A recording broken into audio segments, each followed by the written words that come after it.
Hi hello friends, welcome back to my channel. It's me Manu year. Friends, ఈరోజు టమాటా పచ్చడి ఎలా పడతారో చూద్దాం రండి ఫ్రెండ్స్. దోరగా ఉన్న టమాటా కాయలను తీసుకుని మంచిగా కడుక్కోవాలి ఫ్రెండ్స్. ఫస్ట్ ఒక్కొక్క కాయని మంచిగా శుభ్రం చేసుకోవాలి ఫ్రెండ్స్. శుభ్రం చేసుకున్న టమాటా కాయలన్నీ ఈ విధంగా ఎండబెట్టుకోవాలి ఫ్రెండ్స్. మంచిగా ఎండిపోవాలి, నీళ్ళు అనేది లేకుండా.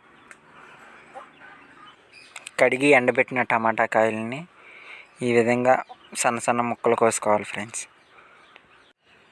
ఈ పచ్చడి పట్టేటప్పుడు చాలా జాగ్రత్తగా ఉండాలి ఫ్రెండ్స్. ఎలా పడితే అలా పట్టేయకూడదు.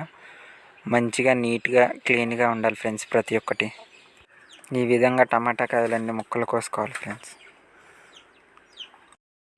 ఫైనల్గా అన్ని ముక్కలు కోసేసాను ఫ్రెండ్స్. ఈ కాయలన్నీ కలిసి 5 కేజీలు ఫ్రెండ్స్. టమాటా కాయలు కోసేటప్పుడు రసం పోతుంది ఫ్రెండ్స్. ఆ రసం పోకుండా కింద ఇలా ప్లేట్ అడ్డు పెట్టుకుంటే ఆ రసం మొత్తం అందులో ఉంటుంది. అండ్ 5 కేజీలు టమాటా ముక్కలకి 2 అద్దసేరులు ఉప్పు వేయాలి ఫ్రెండ్స్. మా వైపు దీన్ని అద్దసేరు అంటారు ఫ్రెండ్స్. మళ్ళీ పచ్చడి రుబ్బేటప్పుడు మళ్ళీ ఉప్పు కలపాలి ఫ్రెండ్స్. ప్రస్తుతానికైతే ఈ ఉప్పు అయితే సరిపోతుంది. చూడండి ఫ్రెండ్స్, ఉప్పును కూడా బాగా ఎండబెట్టాలి ఫ్రెండ్స్. 2 అద్దసేరులు ఉప్పు వేసేసుకున్నాక అందులో కొంచెం పసుపు వేయాలి ఫ్రెండ్స్. పసుపు వేసి బాగా కలపాలి ఫ్రెండ్స్.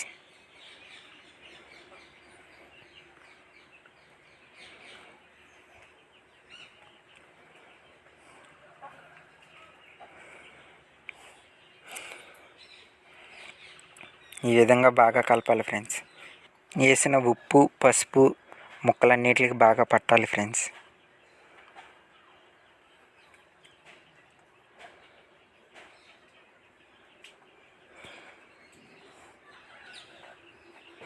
చూడండి ఫ్రెండ్స్, ఈ విధంగా కింద నుంచి పైకి కలుపుకుంటూ ఉండాలి.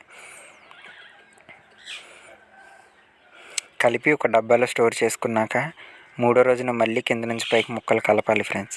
కలిపాక 5వ రోజున మళ్ళీ ముక్కలు వేరు చేసి వాటిని ఎండబెడతారు ఫ్రెండ్స్. కాకపోతే చాలా జాగ్రత్తగా ఉండాలి ఫ్రెండ్స్. ఈ విధంగా ఒక జాడీలో కానీ ఒక డబ్బాలో కానీ పెరుగు బకెట్లో కానీ పెడతారు ఫ్రెండ్స్. 3వ రోజు ముక్కలు తిరిగేస్తారు ఫ్రెండ్స్. తిరిగేసాక 5వ రోజు ముక్కల్ని టమాటా రసాన్ని వేరు చేసి ముక్కల్ని ఎండబెడతారు ఫ్రెండ్స్. ముక్కలు ఎండబెట్టేటప్పుడు మళ్ళీ కలుద్దాం ఫ్రెండ్స్. ఇంతే ఉంటాం మరి. నా వీడియోస్ మీకు నచ్చినట్టయితే లైక్ చేయండి, షేర్ చేయండి. అండ్ మరిన్ని వీడియోస్ కోసం నా ఛానల్ని సబ్స్క్రైబ్ చేసుకోండి. ఉంటా ఫ్రెండ్స్, బాయ్ మరి.